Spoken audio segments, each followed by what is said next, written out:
y'all, this is Shadell from My Thrifted Closet, back with a Real Talk with Ray video.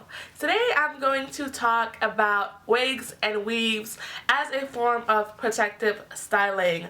I've gotten a lot in the past, quite recently, why do you wear wigs? Why do you wear weaves? You have long, beautiful, natural hair. You don't need wigs, Sheree. You don't need weaves, Sheree. Your hair is way more beautiful than those weaves and wigs. Oh my God, your hair is so beautiful. Why do you wear them? And just a bunch of variations of the statements I just said.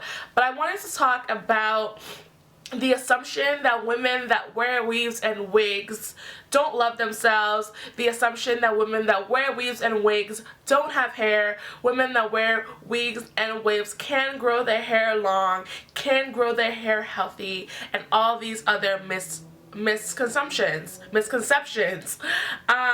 So I have 5 points that I want to address today, and I have my notes because I talk way too much, and when I made this video before I was all over the place. So let's go.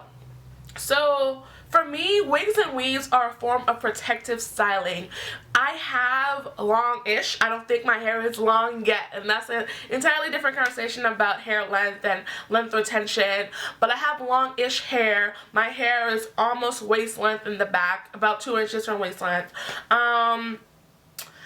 I have beautiful hair. I consider my hair to be very beautiful. My hair is very healthy, and I attribute that to wig wearing. I attribute that to wearing wigs, to weaves, to wearing protective stylings, and weaves meaning like crochet braids, weave-ish styles, any form of protective styling, twists and buns, and that's why I've been able to retain length and grow long hair, or long-ish hair, medium length hair, because of weaves and wigs and other protective styles. So when we talk about why women wear weaves and wigs, protective styling is definitely why I wear them.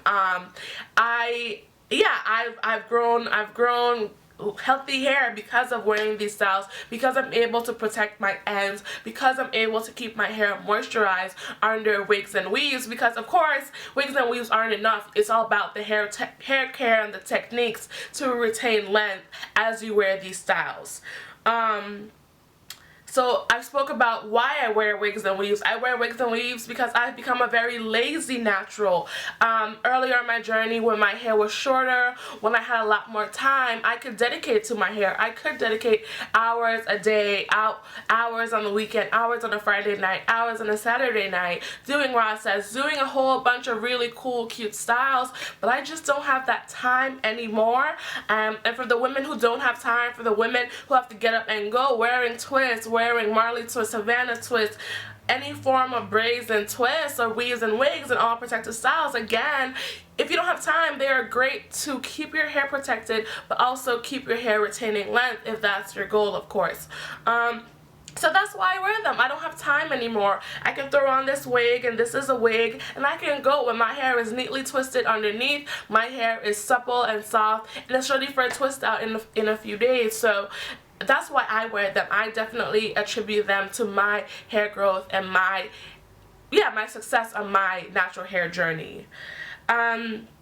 My third point, don't assume everyone who wears wigs don't have hair. Just because you wear weaves and wigs and protective styles doesn't mean you have hair. And I think this goes for a lot of men specifically. They think, and a lot of men have told me, but Sheree, you know, your hair is long, your hair is beautiful, you don't need them. But it's not about that. Don't assume that women who wear weaves and wigs don't have hair. Are there women who don't care for their hair and ignore their hair and damage their hair wearing wigs and weaves? Yes, but don't assume that's true for everyone. And I think as a natural and as a part of the natural hair community, especially in the last year, we are bumping it up with our natural hairstyles. We are doing crochet braids, we are doing faux locks, we are doing all of these styles to protect our hair and keep it healthy and thriving. So you can't assume the people that wear weaves and wigs don't have hair. That is not true. Even though there are women that do so, don't put that stigma on everyone.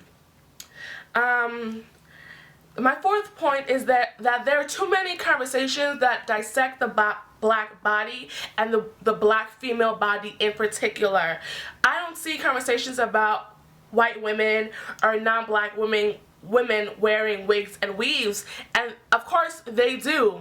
White women, non-black women wear wigs and weaves, but we put this stigma on black women in particular that they can't grow long hair. Black women have to wear wigs and weaves because they ain't got no hair, and all these other stigmas on the black body.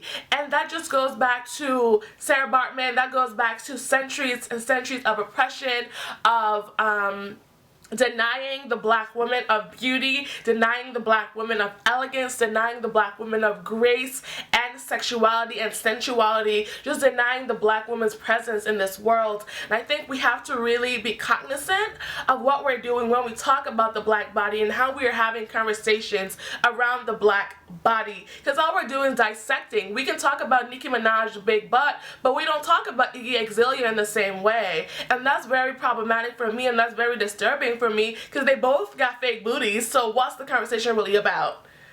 It's about tearing down, breaking down, dissecting the black body. When we have conversations around hair and about hair care, we make the assumptions that black women can't care for their hair, and that's a whole different conversations about the psychology of slavery and how how the slavery system disrupted black hair care in general. We didn't have our products, we didn't have the right tools when we came to this country. It's a different conversation. I'm not gonna get into it, but stop dissecting the black body, damn it. Just stop doing it. And my final point is that black women do not have to hide behind the wigs. I think hair care is important, and as I've said throughout this video, everyone doesn't care for their hair. Everyone doesn't have healthy hair, whether that be relaxed, natural, texlax, in between. Doesn't matter. Everyone doesn't have healthy hair, and a lot of us hide behind protective styling. That is true. I've seen it. I have been the victim of it in the past, as a relaxed woman, or relaxed teenager rather, but hair care is the number one, should be the number one driving point behind protective styling. It shouldn't be to hide your hair, it shouldn't be to ignore it and manipulate it, over manipulate it. It should be hair care. And if it's not, I mean, do you, boo, that's really up to you, it's your hair. But in terms of having these conversations around hair, around protective styling, we can't make these grand generalizations, these oversimplifications of protective styling. It is a protective style. It is a protective style, that's all it is, and do not assume that we need this, and because we don't. We all don't need it. My hair is quite luscious and fabulous underneath this wig, but we have to stop this perpetuation of black women are inferior. And that's basically the conversations that people are having. Or if you are a black woman and you get to this point, which is long hair, then you shouldn't depend on this thing that other people use because they don't have any hair. And it's just this really complex conversation that I love to engage in with men in particular, because they have the most to say about women's hair, even though many of them don't have hair, they don't have long hair, they don't understand what it takes to take care of your hair, retain length, and have beautiful luscious hair. So it's always interesting in that way. But these are the things that I wanted to address. Let me know what you think about it. Do women who wear wigs and weaves not love themselves? Oh, another point is that there are some natural hair women that think natural hair women shouldn't wear weaves and wigs, especially straight ones. And to address that point, I don't believe that. I have a straight wig. Boom, you can see my review of that straight wig here. I don't think the conversation around whether or not you should wear a straight weave or wig is complex. Do I think that that should be your only form of protective styling and you may not want to try curly ones? Then that's a whole different conversation, because that goes into this idea that straight hair is more superior to natural hair and to curly kinky hair. But that's not what I'm addressing today. I'm thinking about weaves and wigs on a surface cursory level, okay? But that's it. Let me know what you think about weaves and wigs. If women wear them, do they not love themselves? What do you think about it? Do you wear weaves and wigs specifically, and of course other protective styles? Let's talk about it down below. Bye, y'all. Come over over a little closer. I wanna tell you something.